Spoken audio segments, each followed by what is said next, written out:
Hello and welcome to this week's micro lecture. This video focuses on your business model canvas that you've been steadily creating over the past 3 weeks.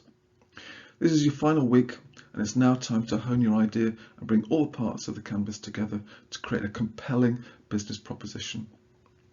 In order to do this, you need to check all your segments are valid, that you've considered the various factors that inform your decision making, that all of the parts relate to one another in a coherent and consistent manner.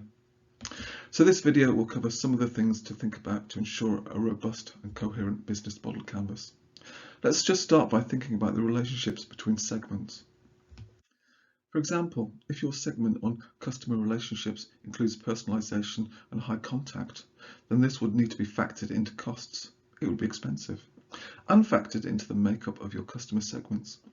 Are they the kind of people who require or expect personalization, or would they pay for it? Does your unit cost include the cost of personalization and ongoing communications? Again, you could not go for a low-cost business model and include elaborate marketing.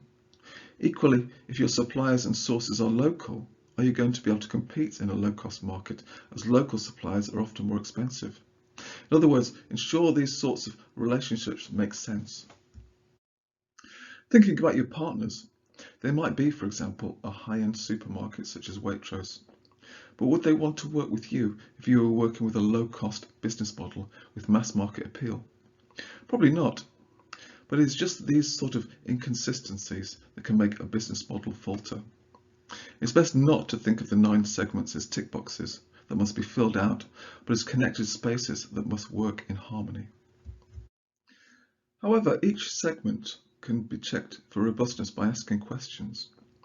This is exactly the method adopted and suggested by Osterwalder and Pugnier, and it is also related to some of the questions you have been exploring over the past couple of weeks when looking at tools such as Porter's 5 Forces. Osterwalder and Pugnier suggest using the SWOT model to ask these questions, and they suggest some examples, although you can add your own questions depending on the business idea you have. For example, questions such as, is your value proposition aligned with your customer needs? Or, can your products be converted into services to generate ongoing income? Again, do you need to buy all your resources, or can you rent them or partner with someone who already owns them? The important thing is to ask questions and to reflect on your individual segments to ensure they are well thought through. Finally, try to avoid what Osterwalder and Pugnier refer to as orphan elements.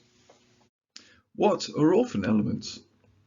Well, orphan elements are statements which lack corresponding statements. For example, if you list 2 customer segments in your canvas, you'll need value proposition statements for each one, as they all have different needs.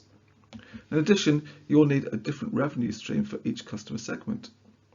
It's often the case that in our enthusiasm, we will write down several customer segments, but neglect to serve each one of them in the value proposition or the revenue stream, and they therefore become orphans.